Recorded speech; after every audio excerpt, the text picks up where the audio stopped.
Hello, study with Vashishtha channel में आप लोगों का फिर से स्वागत है।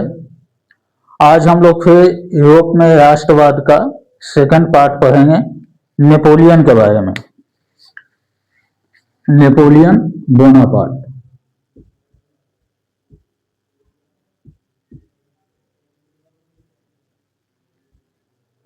इसके बारे में पढ़ने से पहले पिछले क्लास में जो पढ़े थे हम लोग उसको थोड़ा सा देख लेते हैं। अभी तक हम लोगों ने क्या देखा था कि 1789 तक राजतंत्र था फ्रांस में, और राजा कौन था? लुई 16वां। और 1789 में क्या होता है? फ्रांस में क्रांति होती है। फ्रांस की क्रांति होती है। किसके बीच में होती है? लुई 16वां वर्सेस फ्रांस की जनता। जिसमें क्रांति कौन करते हैं? तो फ्रांस की जनता करते हैं। इसका परिणाम क्या होता है? परिणाम हम लोग देखे थे कि संवैधानिक राजतंत्र बनता है।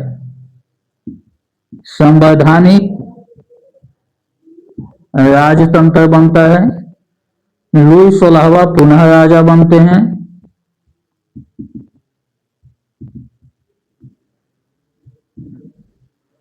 और राजा की शक्ति को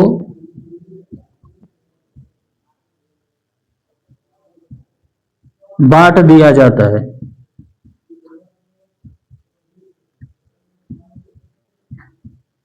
और जैकोबिन क्लब की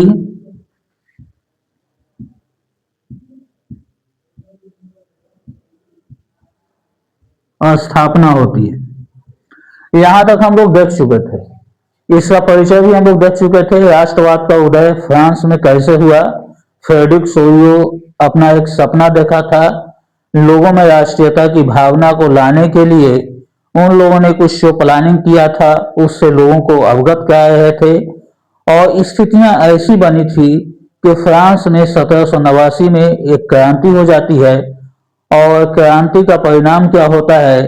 तो फ्रांस में राजतंत्र से संवैधानिक राजतंत्र की शासन प्रणाली कायम हो जाती है। अभी भी फ्रांस में लोकतंत्र स्थापित नहीं हुआ है, लेकिन हाँ, पहले की अपेक्षा लोगों में जागरूकता बन चुकी है। अब उन लोगों में राष्ट्र प्रेम जाग गया है और धीरे धीरे करके वो प्रयत्न करेंगे और फ्रांस में बहुत उथल पुथल के बाद फिर वहां लोकतंत्र स्थापित होगा। तो अभी हम लोग देखते हैं कि यहाँ अभी जो है 1789 की क्रांति के बाद फ्रांस में राजतंत्र यानी संवैधानिक राजतंत्र स्थापित हो चुका और एक जैकोबिन क्लब की स्थापना हो चुकी है। जैकोबिन क्लब क्या था? तो एक सोसाइटी था जहां पर कि आम नागरिक वहां जाते थे और एक क्रांतिकारी लोग जो हैं उन लोगों में राष्ट्रीयता की भावना के बारे में उन्हें प्रेरित करते थे। और इससे जो है कि वहां जो भी नागरिक जाते थे उनमें जो है अपने देश के प्रति प्रेम और समर्पण की भावना धीरे धीरे जागने लगी थी। लेकिन अचानक क्या होता है? फ्रांस में फिर से समय करवट लेता है और स्थिति ऐसी बनती है कि फ्रांस जो राजतंत्र से संवैधानिक राजतंत्र बना था पुनः राजतंत्र में परिवर्तित हो जाता है।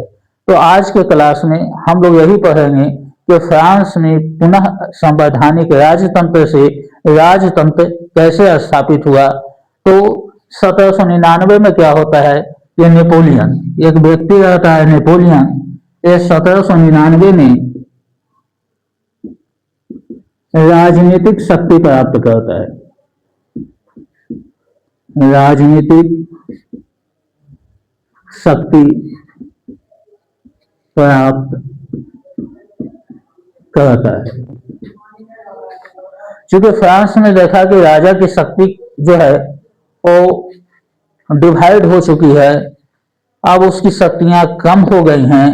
तो इसी का फायदा नेपोलियन उठाता है और 1804 में वो खुद को फ्रांस का सम्राट घोषित कर देता है। 1799 में अपना राजनीतिक शक्ति प्राप्त किया और 1804 में क्या होता है कि नेपोलियन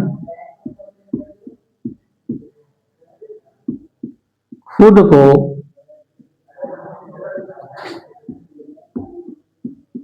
फ्रांस का राजा घोषित कर देता है।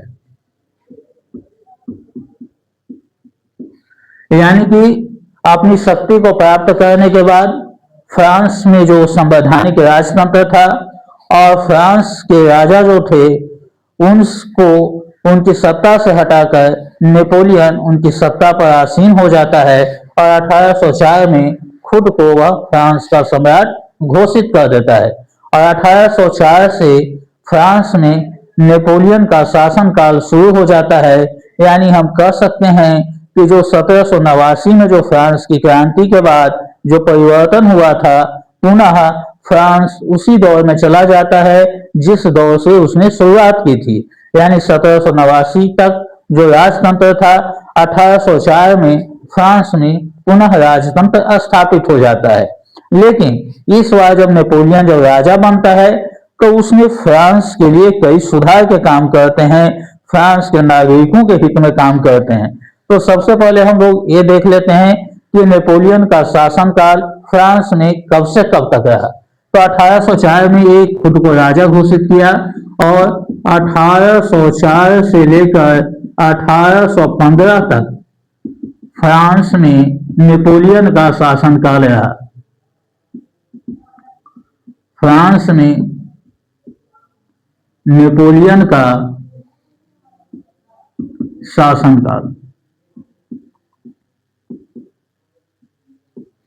1804 से 1815 तक फ्रांस का राजा नेपोलियन वहां शासन किया और जब कोई भी राजा किसी राज्य पे शासन करेगा तो वह कुछ अपना नियम और कानून बनाएगा जिसके जरिए वह देश की सत्ता की बागडोर को संभाल कर वो काम करेगा। तो नेपोलियन भी जब अपने आप को राजा घोषित किया और जब फ्रांस का सम्राट 1804 में बना तो नेपोलियन ने भी वहां पर कुछ नियम और कानून बनाए जिसको कि हम लोग नेपोलियन कोड कहते हैं। और आगे हम लोग देखते हैं कि नेपोलियन जो है फ्रांस में कौन कौन से नए नियम लाए, यानी किन नियमों में सुधार किया और क्या उस नियम में त्रुटियां थी, इसके बारे में हम लोग देखते हैं।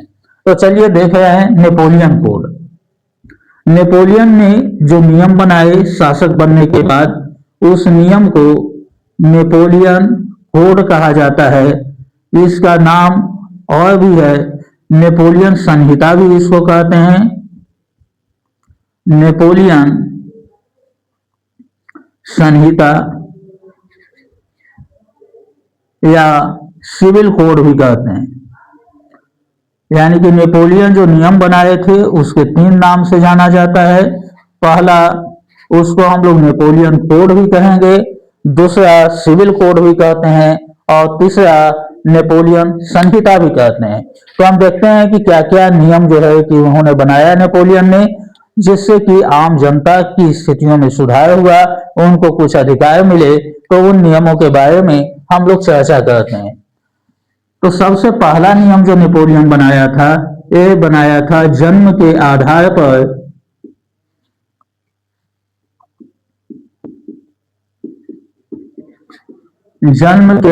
पर विशेषाधिकार समाप्त। इन नियमों का चर्चा विस्तार में करते हैं।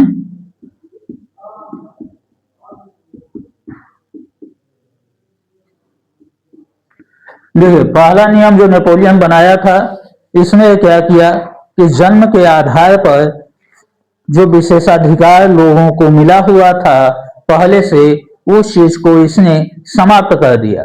तो बात करते हैं कि विशेषाधिकार होता क्या है। तो उस समय हम लोग देखे थे कि फ्रांस का समाज जो था वो कुलीन वर्ग और गरीब लोगों में बटा हुआ था।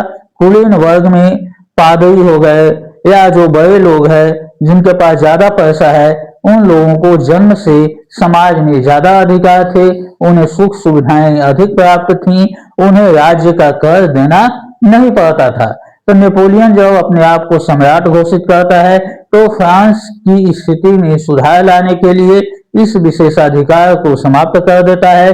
पहला नियम वही बनाता है कि जन्म के आधार पर जिन लोगों को विशेषाधिकार प्राप्त हैं, जो राज्य को कर नहीं देते हैं, उन लोगों का यह अधिकार समाप्त कर दिया जाता है और नेपोलियन ने इस अधिकार को समाप्त कर दिया। दूसरा नियम क्या था कि कानून के समक्ष समानता।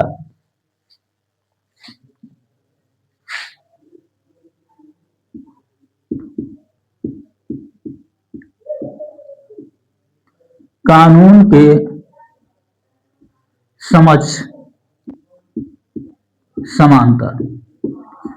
नेपोलियन ने अगला नियम यह बनाया कि कानून की नजर में सभी लोग एक समान हैं, चाहे वो पैसे वाले लोग हों या गरीब हों, कुलीन वर्ग हों, पादरी वर्ग हों या जो है गरीब लोग हों, कानून के दृष्टिकोण से सभी लोग एक जैसे हैं।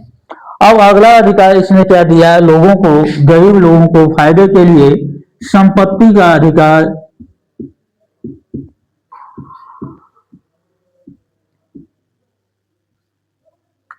सुरक्षित किया।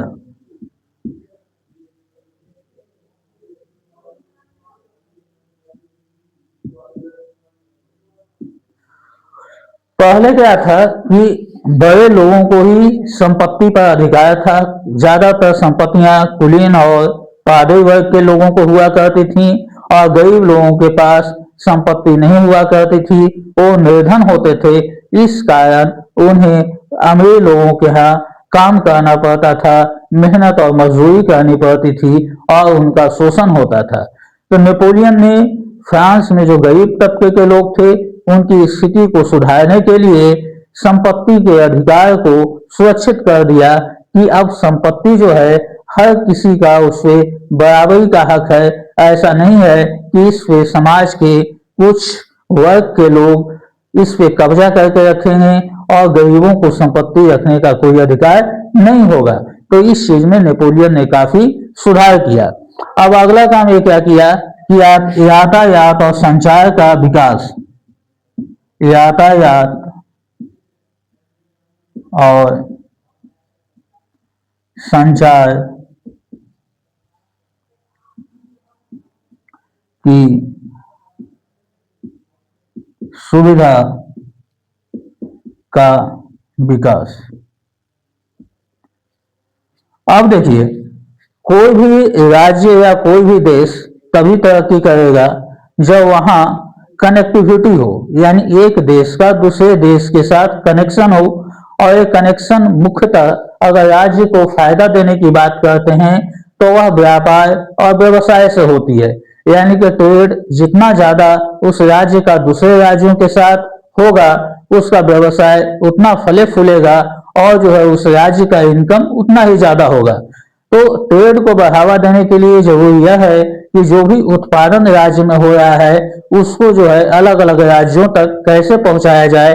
तो जाहिर सी बात है कि इस कंडीशन में यातायात का और संचार का विकास करना होगा, क्योंकि अगर यातायात एक जगह से दूसरे जगह तक जाने की सुविधा अगर नहीं होगी तो जो भी सामान या गुड्स मैन्युफैक्चर होंगे, बनेंगे, तो वो आखिर बाजार तक कैसे पहुंच पाएंगे। कोई अपने हाथ से तो बहुत ज्यादा सामान एक जगह से दूसरी जगह नहीं ले जा सकता है बिजनेस के दृष्टिकोण से। तो इसलिए जरूरी था कि यातायात का विकास किया जाए और एक और यातायात के साथ साथ संचार का भी विकास जरूरी है। यानी कि संचार का मतलब हुआ कि हम अपने प्रोडक्ट के बारे में लोगों तक बताएं। आज के युग में तो संचार का साधन बहुत है, लेकिन उस जमाने में जो भी संभव प्रयास हो सकते थे संचार करने के लिए, लोगों तक अपने प्रोडक्ट को पहुंचाने के लिए, उसकी गुणवत्ता के बारे में बताने के लिए, तो इस हेतु नेपोलियन ने संचार की सुविधा का भी विकास किया, जो कि वहां के नागरिकों के लिए बहुत अच्छा था, फ्रांस के लिए बहुत ही अच्छा था। अब अगला हम लोग देखते हैं कि अगला नियम नेपोलियन जो है कि क्या बनाता है, जो कि समाज के लोगों के, गरीब लोगों के हित में होता है। अगला नियम हम लोग देखते हैं कि गरीब लोगों के लिए इसने कुछ सुधार का काम किया। लोगों को दासता और जागीर से मुक्ति दिलाई। अब देखिए, अगला जो सुधार का काम नेपोलियन के द्वारा किया गया गरीब लोगों के हित में, वो ये था कि दासता और जागीर से उन लोगों को मुक्ति मिल गई। यानी कि पहले के जमाने में क्या होता था कि व्यक्तियों की भी खरीद बिक्री होती थी। खरीद बिक्री का मतलब है कि जिसके पास पैसा रहता था वो गरीब लोगों को खरीद लिया, और जिस व्यक्ति को खरीद लेता था वो उसका गुलाम हो जाता था और आजीवन उसे उसका गुलाम ही रहना पड़ता था। उसका अपना निजी जीवन पर भी कोई अधिकार नहीं हुआ करता था। इस कारण वैसे व्यक्तियों की स्थिति समाज में काफी दयनीय थी। तो नेपोलियन ने उनकी स्थिति में सुधार लाने के लिए ये नियम बनाया कि दासता और जागीर से उन लोगों को मुक्ति मिल गई। यानी कि अब कोई भी व्यक्ति किसी का गुलाम बनकर नहीं रह सकता है। हर लोगों का जीवन का स्वतंत्रता होगा, उनको अपने तरीके से जीवन जीने का अधिकार है। गुलामी की प्रथा को इसने समाप्त कर दिया। अगला था सामंती व्यवस्था का अंत किया।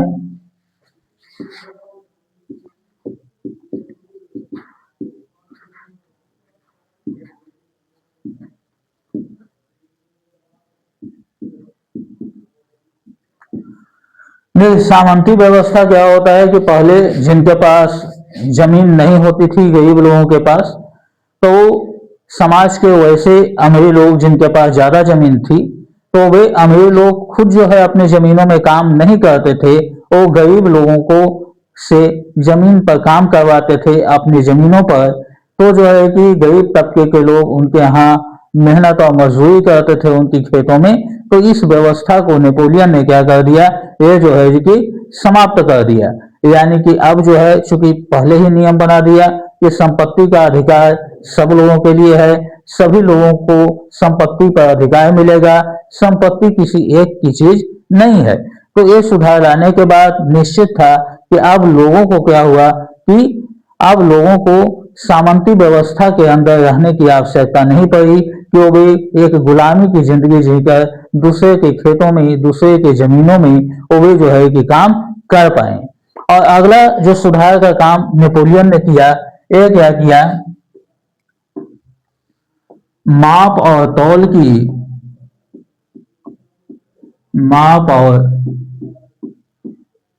की मानक पद्धति का विकास। अगला काम नेपोलियन का जो था, यह माप और तौल की इसने मानक पद्धति का इसने विकास किया। क्योंकि जब किसी भी देश में अगर बिजनेस को बढ़ाया जाएगा और अपने सामान को अगर बेचा जाएगा तो उसके लिए नापने और तौलने की प्रक्रिया होनी चाहिए। एक ऐसा सिस्टम होना चाहिए जिसके जरिए हम लोग वस्तुओं को नाप और तौल सकें। तो इन चीजों का डेवलपमेंट नेपोलियन ने किया। तो इस प्रकार हम लोग अगर इसके नेपोलियन के कोड यानी कि नेपोलियन के नियमों के बारे में अगर पढ़ते हैं तो हमें ये पता चलता है कि पहले की राजाओं की अपेक्षा जब फ्रांस में जो क्रांति हुई उस समय लुई 16वां का जो शासनकाल था और जो उसकी नीतियां थी जो प्रजा के हित में न थे, इस कारण प्रजा विरोध वहां की पुनः एक अलग चीज है कि फ्रांस में नेपोलियन का शासन आया, पुनः राजतंत्र स्थापित हुआ। लेकिन फ्रांस में सुधार के लिए नेपोलियन ने जो नियम और कानून बनाए जो कि आप लोग देख रहे हैं, ये सब नियम और कानून आम जनता के हित की रक्षा के लिए थे, उनकी भलाई के लिए थे, उनके जीवन में सुधार के लिए थे। तो इस प्रकार वहां की गरीब जनता के दिलों में नेपोलियन की छवि बहुत अच्छी बन गई और नेपोलियन सब लोगों के लिए एक अच्छा शासक सिद्ध हुआ। लोग उसे पहले की राजाओं की अपेक्षा अच्छा मानने लगे। उनका विचार ऐसा हो गया कि नेपोलियन जैसा राजा कोई हो नहीं सकता है, हमारा राजा बिल्कुल अलग है, पहले के राजाओं की अपेक्षा बिल्कुल जो है कि अलग तरीके से काम करता है। हमारा शोषण नहीं होता है, हम लोगों के हित की रक्षा के लिए ये जो है नियम और कानून बनाता है, सब लोगों का ये हितैषी है। और नेपोलियन के इन्हीं सारे कानून और इन सारी व्यवस्थाओं और उसके द्वारा किए गए कार्यों के कारण नेपोलियन फ्रांस में बहुत ही पॉपुलर हो जाता है, उसे फ्रांस में बहुत ही प्रसिद्धि मिलती है। लेकिन आगे क्या ये प्रसिद्धि नेपोलियन की हमेशा कायम रहती है? क्या फ्रांस की राजा, फ्रांस की जनता नेपोलियन का क्या वो आगे भी सम्मान करती रहती है? इस चीजों के बारे में हम आगे देखेंगे। तो आगे क्या होता है कि ये सही है कि नेपोलियन ने आम जनता के सुधार के लिए बहुत सारे कानून बनाए, लेकिन उन्हीं कानूनों में कुछ ऐसे भी कानून थे जो कि जनता के हित में नहीं थे। नेपोलियन की कुछ महत्वाकांक्षाएं जो थीं, उसे अपने सीमा का विस्तार करने के लिए यही उसको जनता की नजरों में गिरा देती है। और नेपोलियन जो जनता के लिए बादशाह बन चुका था, जनता जो उसे भगवान मान चुकी थी कि हमारा राजा जो है अन्य राजाओं से अलग है, ये प्रजा का हितैषी है, वही लोग उनसे जो है कि नफरत करने लगते हैं। तो आगे हम लोग देखेंगे कि नेपोलियन की क्या ऐसी त्रुटियां रही, क्या उसने ऐसे कार्य किए फ्रांस की जनता के लिए, जिस कारण वो जनता जो नेपोलियन का सम्मान करती थी, इज्जत करती थी, नेपोलियन को महान बनाती थी, वही उसे अपने घुटनों के बल ले आती है, उसे नफरत करने लगती है। तो आइए हम लोग आगे देखते हैं नेपोलियन कोड की खामियां।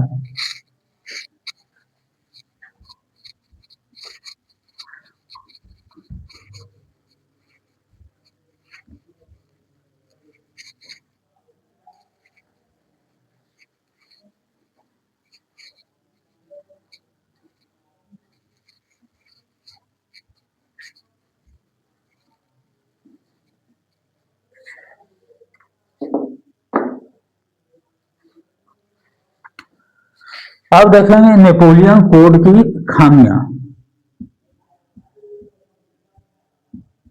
नेपोलियन कोड की खामियां।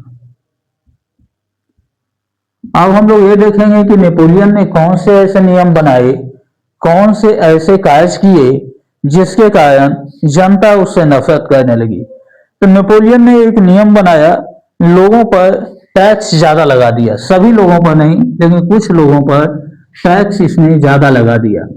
तो लोगों पर कर का बोझ,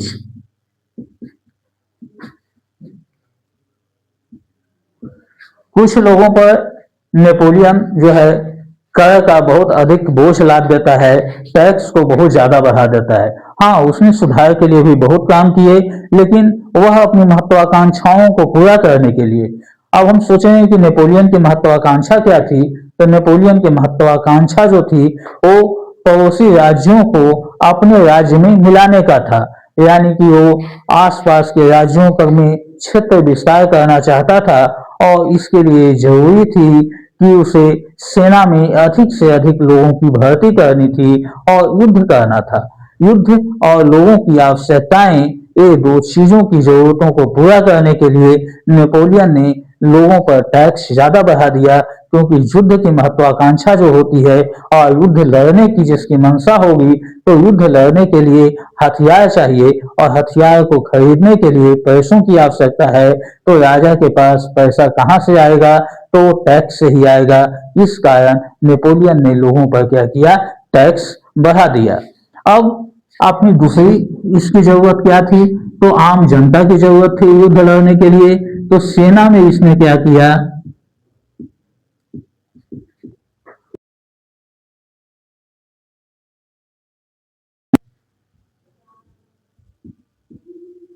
जबरन भर्ती।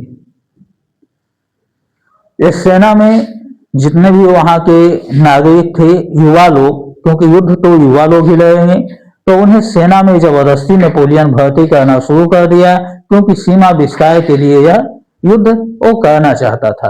और जाहिर सी बात है कि समाज के हर लोग, हर युवा युद्ध में तो सम्मिलित नहीं होना चाहेंगे। कौन लड़ाई करना चाहता है?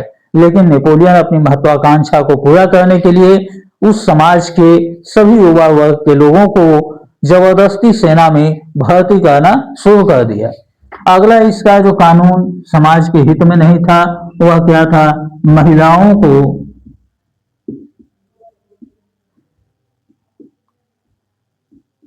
कोई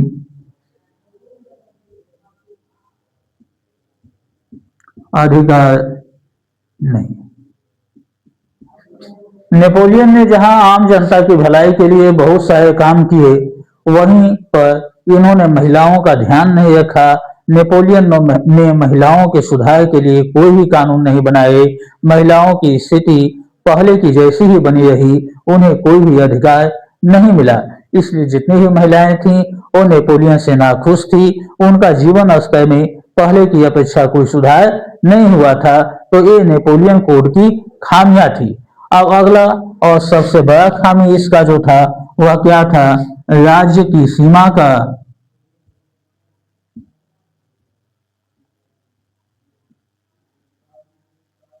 विस्तार करने के लिए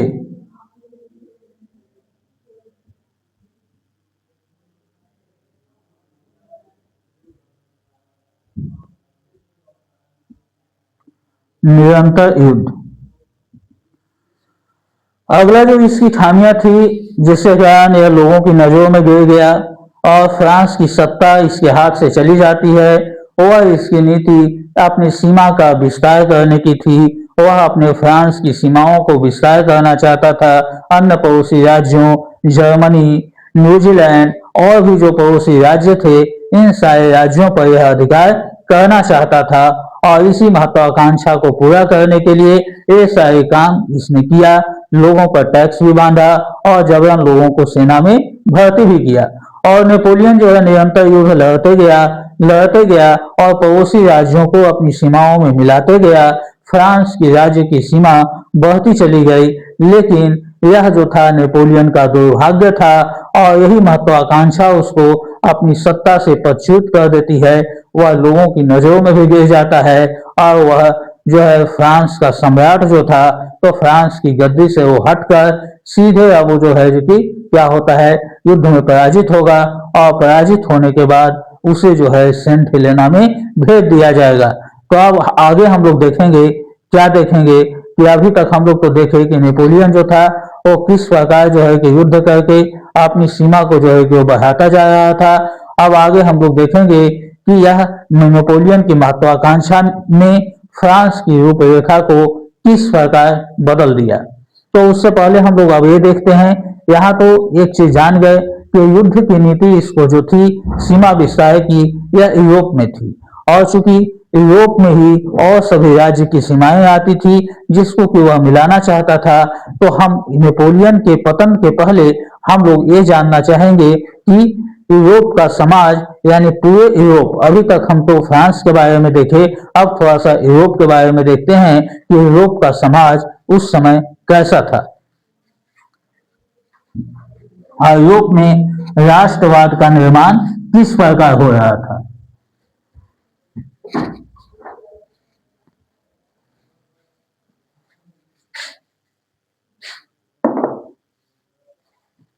तो देखते हैं, अब यूरोप की चर्चा कर रहे हैं। फ्रांस का तो हो गया, यूरोप में राष्ट्रवाद का निर्माण। अभी तक तो हम फ्रांस के बारे में देखे। फ्रांस के बारे में क्या देखे कि फ्रांस में 1789 में क्रांति हुई। क्रांति के बाद वहां की शासन व्यवस्था में परिवर्तन हुआ, राजतंत्र से संवैधानिक राजतंत्र बना।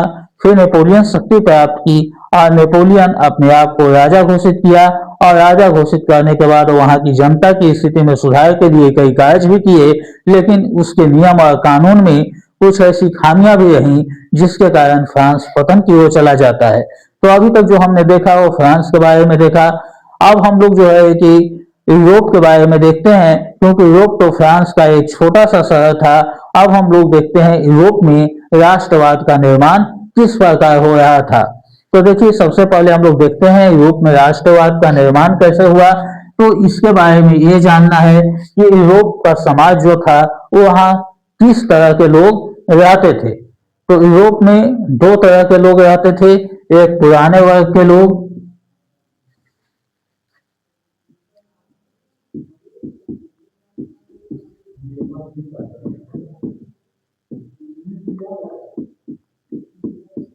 और दूसरे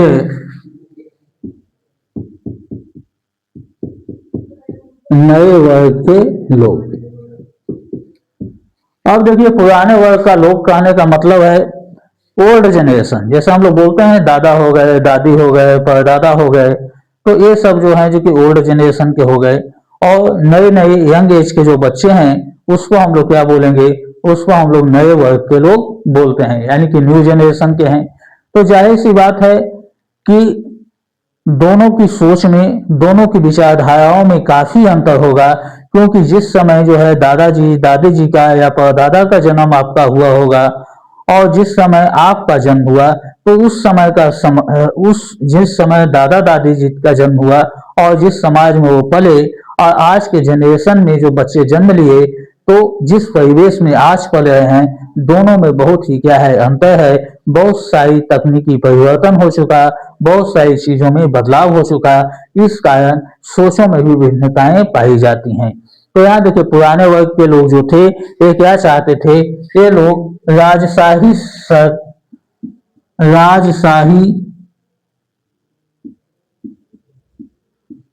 पसंद करते थे। यानी कि इन लोगों का पसंद था कि राजतंत्र ही जो है ये क्या है, बहुत ही अच्छा है। और जबकि नए वर्ग के लोग जो थे ये क्या चाहते थे, ये स्वतंत्रता और आजादी चाहते थे। ये स्वतंत्रता और आजादी चाहते थे। यानी कि आप लोग भी अपने आप को अगर तौल के देखिएगा, तो कई कई बातों पर आपके घर में जो बड़े और बुजुर्ग लोग होंगे, कई बातों पर आपको टोकते होंगे। आपको क्या लगता होगा, बुरा लगता होगा, क्योंकि वो तो आप लोग के मन में ये प्रतिक्रिया होती होगी कि वो हर बात पर टोकते हैं, ऐसे ही बोलते रहते हैं।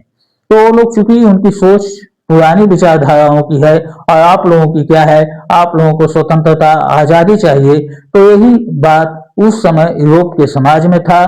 जो लोग ओल्ड जनरेशन के थे, पुराने वर्ग के थे, उनकी सोच क्या थी, वो लोग राजशाही सरकार को पसंद करते थे, यानी कि राजतंत्र में उन लोगों का विश्वास ज्यादा था। लेकिन नए वर्ग के लोग जो थे ये क्या चाहते थे कि हमको स्वतंत्रता और आजादी मिले, हम एक स्वतंत्र राष्ट्र का निर्माण करना चाहते हैं। और उस समय एक चीज और जान जाइए कि यूरोप में कोई भी राष्ट्र राज्य नहीं था। यूरोप में कोई भी राष्ट्र राज्य नहीं। उस समय यूरोप में कोई भी राष्ट्र राज्य नहीं था। अलग अलग जगहों के अलग अलग राजा हुआ करते थे। अलग अलग जगहों पर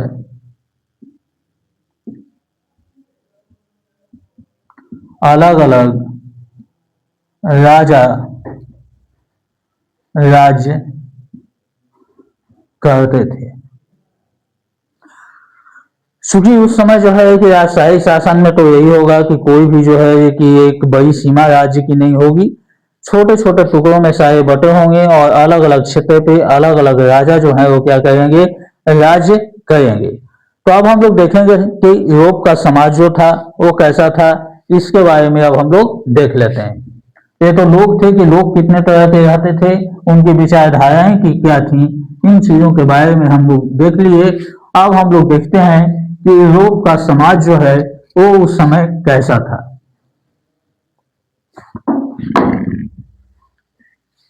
तो चलिए देखते हैं यूरोप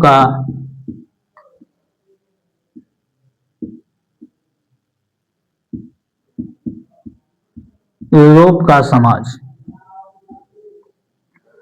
तो यहाँ देखिए, यूरोप का समाज जो है मुख्यतः दो वर्गों में बटा था। पहले वर्ग में जो आते थे वो शिष्टजन आते थे। शिष्टजन में क्या हो गए, कुलीन वर्ग के लोग, पादरी तथा अन्य अमीर लोग।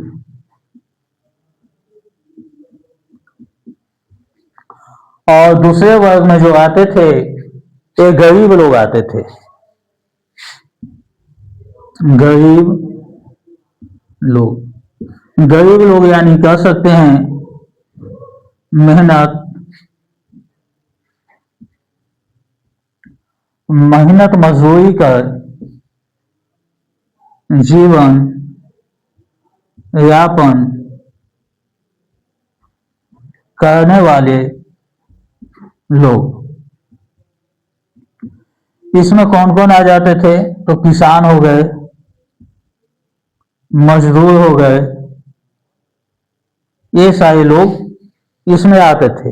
यानी कि समाज दो वर्गों में उस समय बटा हुआ था, एक अमीर लोगों में और एक गरीब लोगों में। और आमतौर पर समाज में दो ही वर्ग होते हैं, एक अमीर होते हैं, एक गरीब होते हैं। ये अलग चीज है कि आज के डेट में बहुत सारे वर्ग हमको वर्ग का सब डिवीजन देखने के लिए मिलता है, लेकिन इन सारे सब डिवीजन होने के बाद भी, कई जातियां होने के बाद भी, अगर मुख्य रूप से अगर आप देखेंगे समाज में, तो दो ही वर्ग आपको नजर आएंगे, एक अमीर लोग और दूसरे गरीब लोग नजर आएंगे। अमीर लोग का मतलब जिनके पास बहुत ज्यादा पैसा है, मर्सिडीज से घूमते हैं, उनके पास बहुत सुख सुविधाएं हैं, तो वो लोग अमीर लोग हो गए। और दूसरे गरीब तबके के लोग जिनको कि दो रोटी खाने पर भी आफत होती है, मेहनत मजदूर करके अपना जीवन बिताते हैं। आज अगर वो कमाएंगे तो दो रोटी खा पाएंगे, संयोग से अगर उनकी तबीयत खराब हो गई, वो आज काम नहीं कर पाए, तो हो सकता है उन्हें भूखे भी सोना पड़ जाए। तो यही स्थिति यूरोप की उस समय थी। लेकिन देखिए, यूरोप में एक और घटना उस समय घटती है। यूरोप में क्या होता है कि एक औद्योगिक क्रांति होती है। औद्योगिक औद्योगिक क्रांति होती है। औद्योगिक क्रांति यानी मशीनों से वस्तुओं का उत्पादन।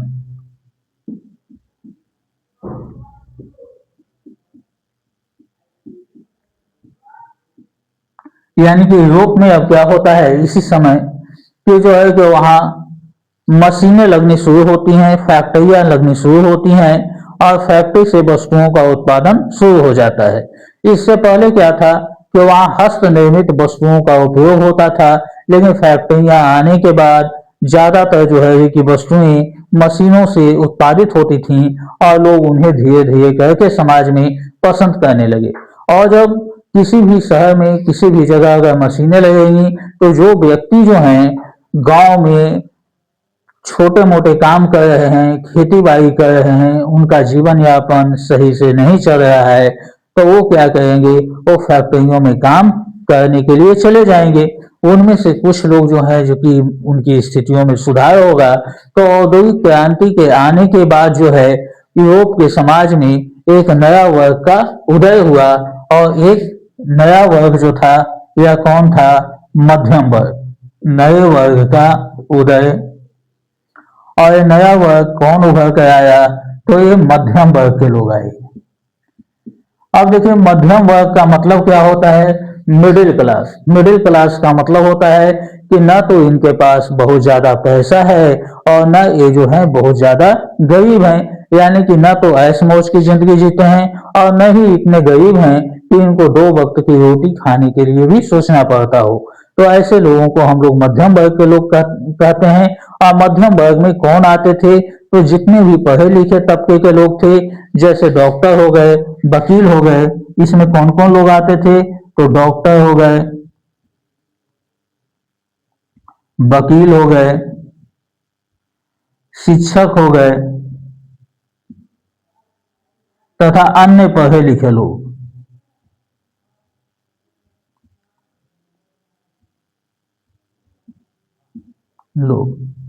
इस वजह हम लोग कह सकते हैं कि जो पढ़े लिखे वर्ग के लोग थे, उनकी स्थितियों में कुछ सुधार होता है, और जो है कि वो मध्यम वर्ग में आते हैं। और जब शिक्षा किसी व्यक्ति के अंदर आ जाती है, जब एजुकेशन अगर किसी व्यक्ति के अंदर आ जाता है, तो वह किसी भी चीजों में, तर्क में वो ज्यादा विश्वास करता है। किसी भी चीजों को बिना प्रामाणिकता के वो मानने के लिए तैयार नहीं होता है, और मानना भी नहीं चाहिए, क्योंकि जब तक किसी चीज का प्रूफ न मिले, हम उस चीज पे यकीन कैसे कर सकते हैं। तो चूंकि ये पढ़े लिखे लोग थे और इस समाज में परिवर्तन लाना चाहते थे, और यही लोग जो हैं ये क्या करेंगे कि समाज में परिवर्तन लाएंगे। और इनको क्या कहा जाता था? उदारवादी लोग। उदारवादी लोग। और यही लोग जो है फ्रांस में क्या लाएंगे? इसके समाज में परिवर्तन लाएंगे। फिर ये क्रांति लाएंगे और यूरोप में क्या करेंगे कि बदलाव करेंगे। ये लोगों को समझाएंगे कि स्वतंत्रता क्या होती है, आजादी क्या होती है, इसका असली मतलब क्या होता है, लोगों का अधिकार क्या मिलना चाहिए और राजतंत्र से हम लोगों को क्या नुकसान है। तो इन सारी चीजों के बारे में जो पढ़े लिखे वर्ग के लोग नहीं हैं उन्हें लोग समझाने का प्रयत्न करेंगे। लोगों को राष्ट्रहित में राष्ट्रवाद की प्रेरणा देकर वो जो है जोड़ने का प्रयत्न करेंगे, पूरे समाज को एकजुट करने का प्रयत्न करेंगे और आखिर जब इनकी शक्तियां जब बढ़ जाएंगी तो फिर से एक बड़ी क्रांति का आगाज कर देंगे और फ्रांस की सत्ता में एक बार फिर से परिवर्तन होगा।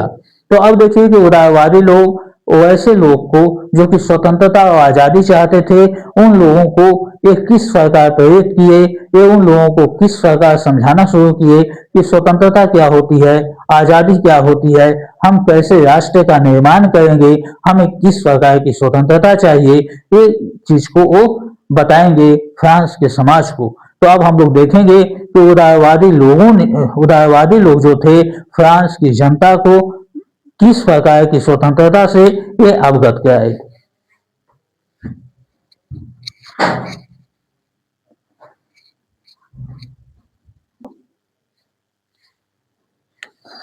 तो आइए देखते हैं उदारतावाद।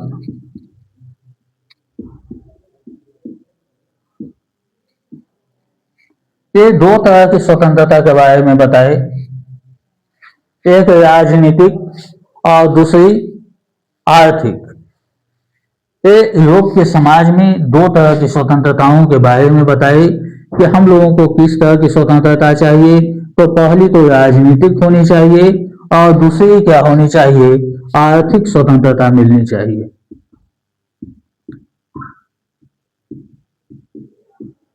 तो अब हम लोग देखते हैं कि राजनीतिक स्वतंत्रता में ये लोग क्या चाहते थे। तो राजनीतिक स्वतंत्रता में ये लोग चाहते थे व्यक्तियों की स्वतंत्रता,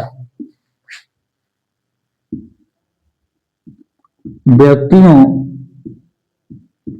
की स्वतंत्रता, यानी प्रत्येक व्यक्ति का अपना अधिकार हो, उसकी अपनी स्वतंत्रता हो। इस चीज को वो फ्रांस की जनता में जो है कि प्रेरित करते थे कि जब हम लोग आजाद की, ये सारी घटनाएं अभी फ्रांस में हुई नहीं है, ये सारी चीजें होने वाली हैं। राष्ट्रवाद के लिए लोगों को प्रेरित करने के लिए, उसको जगाने के लिए उदारवादी लोगों ने इस तरह की स्वतंत्रता की बातें उन लोगों के साथ साझा की कि देखो स्वतंत्रता क्या होता है और हम लोगों को किस प्रकार का स्वतंत्रता चाहिए। तो हम लोगों को दो तरह का स्वतंत्रता चाहिए, पहला राजनीतिक और दूसरा आर्थिक चाहिए। तो राजनीतिक स्वतंत्रता में हम लोग किस तरह की स्वतंत्रता चाहेंगे। तो पहला व्यक्तियों की स्वतंत्रता, यानी व्यक्तियों की स्वतंत्रता का मतलब हो उसे कुछ अधिकार मिलने चाहिए, उसकी जीवन की स्वतंत्रता हो, उसके विचारों की स्वतंत्रता हो, अपनी बातों को कहीं रखने की स्वतंत्रता हो। और दूसरी स्वतंत्रता क्या हो, कानून के समझ समानता, कानून के समझ समानता। चूंकि राजतंत्र में यह संभव नहीं था, राजतंत्र में कानून के समझ सब लोग एक समान नहीं थे। बड़े लोग, पैसे वाले लोग, कुलीन और पादरी वाले लोगों को, उन लोगों को विशेष अधिकार प्राप्त थे। तो इन चीजों में ये लोग संशोधन चाहते थे कि कानून की नजर में हम सबों को एक जैसा, एक समान होना चाहिए। तो इनकी मांग ये भी थी कि कानून के समझ सभी व्यक्ति को, चाहे वह अमीर हो या गरीब हो, सभी को जो है कि क्या मिले, समानता मिले। और तीसरी चीज जो थी, एक तीसरी स्वतंत्रता जो थी, ये क्या थी, सहमति से सरकार, सहमति से सरकार, यानी राज्य को चलाने के लिए जिस सरकार को बनाया जाए वो सरकार सब लोगों की सहमति से बने, यानी कि सब लोगों का उसमें भागीदारी हो। ऐसा नहीं कि किसी एक वर्ग विशेष का लोग राज्य की सत्ता पर अधिकार कर ले, ऐसा नहीं। सब लोग की मर्जी से ऐसा व्यक्ति राज्य संचालित करे जो सभी व्यक्तियों के हितों की रक्षा करे, इस चीज की स्वतंत्रता वो लोग चाहते थे। अब अगर हम लोग आर्थिक स्वतंत्रता की बात करते हैं तो आर्थिक स्वतंत्रता में ये लोग क्या चाहते थे, व्यापार की स्वतंत्रता, व्यापार की स्वतंत्रता। देखिए, अगर आर्थिक की अगर हम लोग बात करते हैं तो आर्थिक का मतलब ही क्या होता है? पैसा। जहां पैसा की बात हो, क्योंकि बिना आर्थिक स्थिति जो है कि पैसों के बिना नहीं सुधर सकती है, और हर लोगों के पास पैसा होना चाहिए। तो विकास किस चीज पर डिपेंड करेगा? तो पैसों पर डिपेंड करेगा। तो अपनी स्थिति को सुधारने के लिए, समाज में बेहतर बनने के लिए हर लोगों को क्या चाहिए? आर्थिक स्वतंत्रता चाहिए, यानी उसे पैसे कमाने का भी अधिकार होना चाहिए। तो आप कहिएगा कि पैसे तो जो है कि राजतंत्र में भी लोग कमाते ही होंगे। तो हाँ, बिल्कुल वो लोग कमाते थे, लेकिन उस समय क्या था कि लोगों पर प्रतिबंध था। जैसे मान लिया जाए कोई व्यक्ति जो है किसी काम को करने में सक्षम है, आप जो है एक दिन में 100 कलम बना सकते हैं, और आप पर रिस्ट्रिक्शन लगा दे कि आप 20 कलम से ज्यादा प्रोड्यूस नहीं करेंगे, तो आपकी स्वतंत्रता क्या हो गई? भंग हो गई। यानी कि आदमी को अपनी योग्यता के अनुसार वस्तुओं के उत्पादन करने की स्वतंत्रता और उसे बाजारों में बेचने की स्वतंत्रता दोनों मिलनी चाहिए। तो बाजार की स्वतंत्रता का मतलब यही होता है कि व्यक्ति अपनी योग्यता के अनुसार जितनी उसकी क्षमता हो उतनी मात्रा में वस्तुओं को उत्पादन करे, और वह बाजार में जहां तक संभव हो पाए अपनी स्थितियों के अनुसार, अपनी योग्यता के अनुसार वहां तक हो जो है कि बाजार में अपने सामान को जो है कि बेचे। यानी कि क्वालिटी प्लस क्वांटिटी दोनों की स्वतंत्रता चाहिए। तो अब दिक्कत क्या था बाजार में कि राज्य प्रतिबंध उस समय था। राज्य प्रतिबंध बंद। उस समय क्या था कि सामान को बेचने में, गुड्स को बेचने में क्या था? राज्यों का प्रतिबंध था, क्योंकि अलग अलग जगह के अलग अलग राजा हुआ करते थे। तो उस समय रिस्ट्रिक्शन था कि इस राज्य के बाहर कोई भी व्यक्ति अपने सामान को नहीं बेच सकता है, या एक सीमा निर्धारित की गई थी कि इतनी सीमा के अंदर ही उस व्यक्ति के द्वारा उत्पादित सामानों को बेचना है। तो मान कर चलिए कि किसी व्यक्ति में क्षमता है ज्यादा पैसा कमाने की, ज्यादा मेहनत करने की, तो उसका मन जितना सक्षम हो उतना दूर तक अपना मार्केटिंग कर सकता है।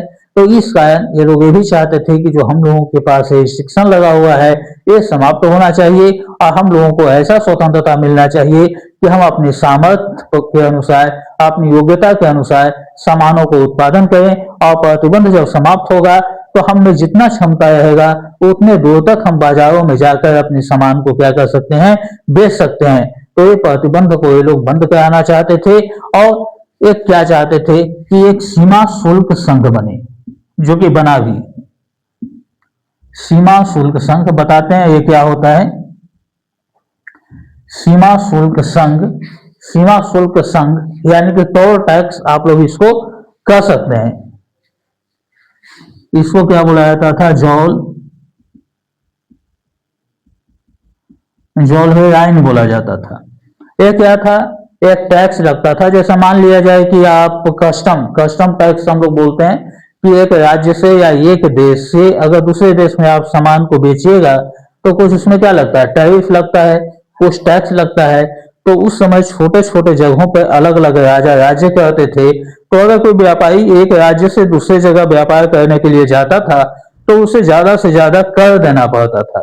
और मान लिया जाए कि उसका छोटा मोटा बिजनेस है, उद्योग धंधा है, और वस्तुओं को बेचने के बाद उसकी इनकम इतनी नहीं आ रही है कि वो टैक्स को दे पाए, या टैक्स देने के बाद उसकी बचत कम हो रही है, तो उसकी स्थिति और भी खराब हो जाएगी। तो ये जो है कि ये लोगों का क्या मांग था, उदारवादी लोगों का, कि एक सीमा शुल्क संघ जो है कि बनना चाहिए, और जो है कि व्यापार की बाधाओं को क्या कर दिया जाए? समाप्त कर दिया जाए। यानी कि सीमा शुल्क संघ ये बना, ये कब बना? 1834 में बनता है। और ये लोग क्या चाहते थे? व्यापार बाधा क्या हो? बंद हो। व्यापार बाधा बंद। और मुद्रा 30 से घटकर 2 हो गई। यानी कि देखिए 1834 में जब सीमा शुल्क संघ बना तो ये टैक्स वगैरह जो ज्यादा लोगों को देना पड़ता था उसमें कमी आई, जो कि ये लोगों का मांग था। और दूसरी चीज कि जो है व्यापार का जो बाधा था वो समाप्त हुआ, और मुद्रा 30 से घटकर 2 हो गई।